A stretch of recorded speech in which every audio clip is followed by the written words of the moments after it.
It is Thursday,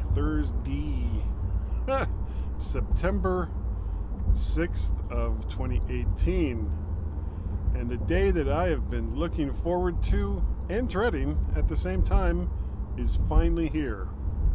Guy's Daily Drive.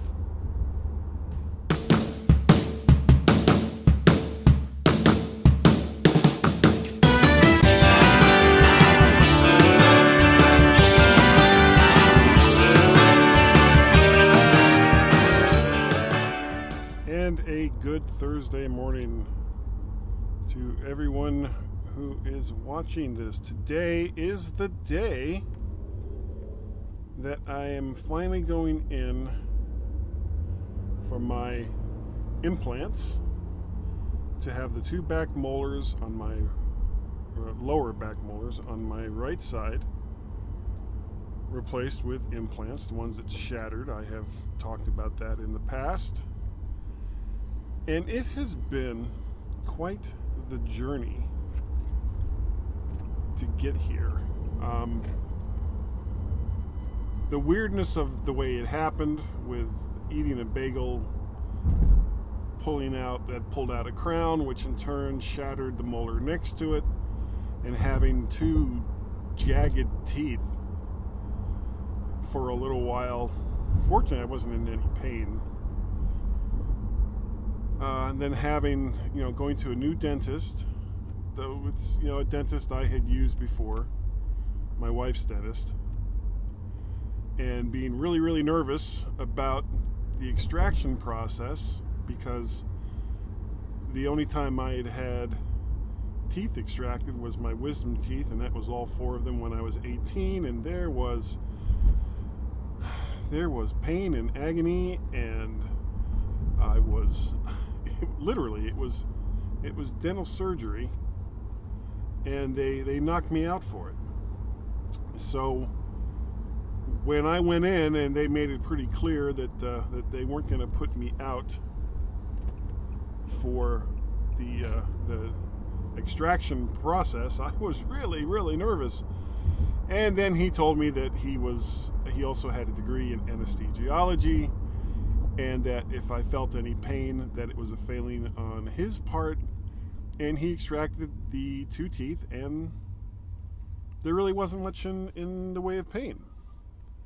No, the real pain would come not long after, when I found out how much it was going to cost, about $4,500, and that my insurance company, Delta Dental, let me repeat that, Delta Dental of Maine, was not going to pay for a single bit of it. And that their solution, the solution that they recommended, was to put in a bridge. It was kind of a bridge to nowhere, since there was no other tooth behind the other shattered molar to attach a bridge to. And their help desk, the only thing it really managed to help me do was become enraged, because it didn't matter what I said, it didn't matter what I did, they were not going to pass me on to anyone who could make a decision other than to tell me no. So, the only thing that they were willing to do was to partially help pay for, what was it? It was some aftercare stuff, but it was literally, it was nothing as compared to what I'm having to pay out of pocket for this. So, yay, insurance companies, you suck. And no, universal health care most likely would not have made much of a difference here.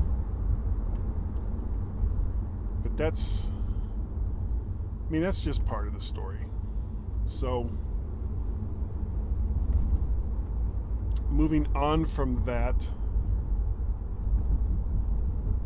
the two teeth get extracted, and after he's done extracting the teeth, the next thing that he does is put some bone grafting material in the space where the two teeth had been, because there had to be something there for the implants to be placed onto. You can't just remove two teeth and then, super glue a couple of implants in there. It just doesn't work that way, or at least not well.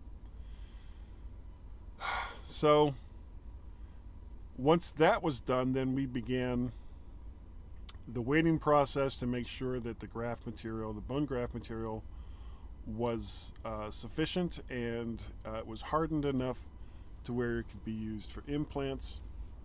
And we are now at the stage where, yes, it can. Now, originally, I was going to go in next Wednesday, and the funny thing about that is the 2 prior dental appointments that I had to this was both on Wednesdays. And then I took a Wednesday off after that to go to Hershey Park. So basically, people at work were like, so you're taking Wednesdays off now? And it's like, no. Just so happened that 3 weeks in a row, I had a Wednesday off. So it's just weird. I'm feeling anxious and nervous. I'm looking forward to it because I really want this to just be over with. I'm just tired of having to deal with this. And I'm anxious because in essence, he's going to drill a big hole in my jaw and then put something there that a tooth can be screwed onto. So, that's my life right now. That's what's going on. So here I am going to the dentist for all this stuff to be done. It's going to cost me a crap ton of money. But at the end of it, it will be over. Now, it should be fairly obvious why I'm recording Guy's Daily Drive now instead of afterwards, because I get the feeling that once this is all done, I'm not going to be able to speak, or at least not clearly, for at least a couple of hours. I'm kind of thinking that the ride home is not going to be fun. But that's, this is what I've got to deal with. I hope to be able to go to work tomorrow, but if I can't, or it's not so much if I can, I imagine that I could. It's just a question of how much would I actually be able to get done, and how much pain am I going to be in. And if I'm going to be in a lot of pain, will I be on some kind of medication to handle that pain? Or will I just not need it? I mean, will I just be a little bit of swelling, and while I wait for the swelling to go down, in which case I can go to work. We'll see. So, if you would like to get a hold of me and not expect me to be able to talk to you for a little while anyway, send me an email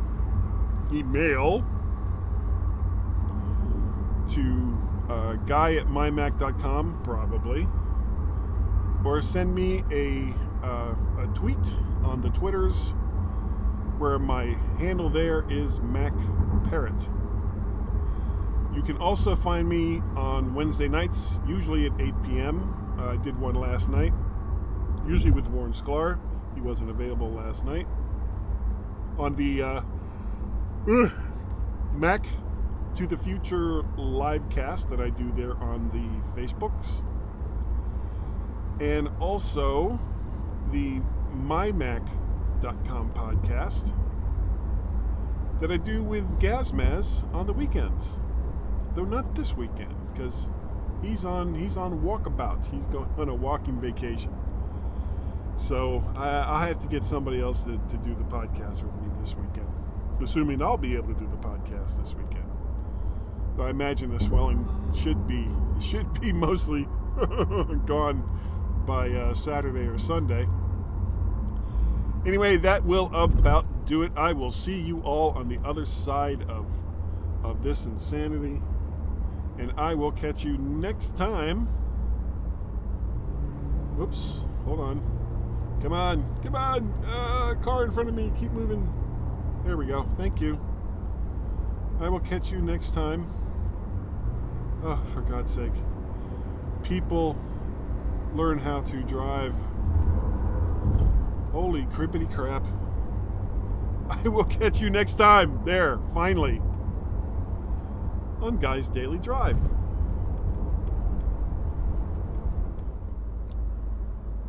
It is still Thursday, September 6th of 2018.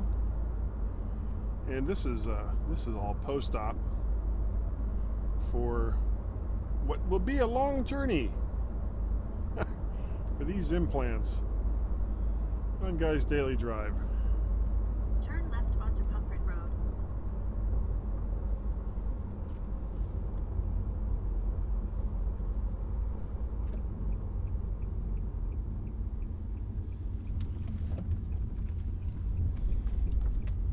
In 3.2 miles, turn right onto Livingston Road.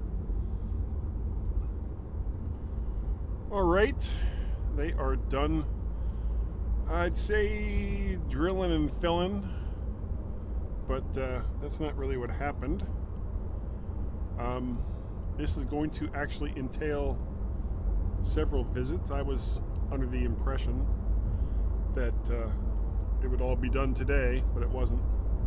So what they did today was check again the bone graft, make sure that was doing what it was supposed to do, and it was. And then they drilled and drilled and drilled. And I mean, this wasn't your typical little dentist drill. I mean, this thing should have said Craftsman on the side of it. My voice is, or my side of my face is all still kind of numb. And even though, this guy is really, really good, this dentist that we go to. And he's a degreed anesthesiologist as well. So as he started to drill, I was feeling some discomfort, and he was like, "You can't possibly be feeling anything. There's no nerves there." Like, I don't know what to tell you, dude. All these, he's drilling and drilling and drilling, and all he really did today was put in the things that the implants are actually going to go into. But it was kind of weird, I mean, he drilled, and then he put something else in there, and he did some stuff to, I'm guessing, to kind of secure it. And then he put this thing in, and he starts cranking, like a wrench kind of crank. And I'm sitting there thinking, would it have been less painful if I'd gone with, say, a 327 engine instead of a big block? I mean, these are the things that go through my head. But I will be going back to his office, not the one way out here in La Plata, but a little closer to home in Oxon Hill in about 3 weeks on a Monday, where they will take the stitches out and see how things are going. And so I don't think it's actually going to be then that they put the implants in. There'll be one more thing they need to do, then they'll put the implants in. 1 mile, turn right onto Livingston Road. Okay, I'll do that. In 1 mile, I will turn onto Livingston Road. But it's all over. It took, hour and a half from start to finish. They took some x-rays. And I'm not really feeling it that much right now because everything is still numb. But I'm guessing that in a couple of hours, I'm going to be in some pain. So I've got some antibiotics that I need to get, and some ibuprofen, if I can speak, which apparently I can't do real well with all the swelling and numbness. So that's my plan for today. I'm I'm basically going to just get the drugs that they told me to get, take them, and kind of chill out. I won't be able to eat any super hard food for a little while. I'll need to kind of, take it easy on that. My turn is coming up. So Turn right onto Livingston Road. Okay, I'm going to turn right onto Livingston Road because that's what this thing is telling me to do. But that's about it. I'm not going to make this really long, especially since I'm starting to run out of battery power. So, 1.3 miles. Turn right onto Indian Head Highway. okay, I'll do that too. 1.3 miles. So, all the usual stuff. Email mymac.com, guy@mymac.com. Twitter is MacParrot. Patreon, look for me under MacParrot. Ko-fi.com, ko-fi.com. Look for me under MacParrot. Wednesday nights is the Mac to the Future livecast on Facebook, 8 p.m. Eastern Standard 1 Time. mile. Turn right onto Indian Head Highway. And, of course, the MyMac.com podcast that I do every single weekend with Mr. Gazmaz. You can find that usually on Sunday or Monday by the time I get it edited and posted and all the rest of that happy stuff. So I will keep you all updated on the progress of my crazy crap. And I will see you all next time. Wow, on Guy's Daily Drive.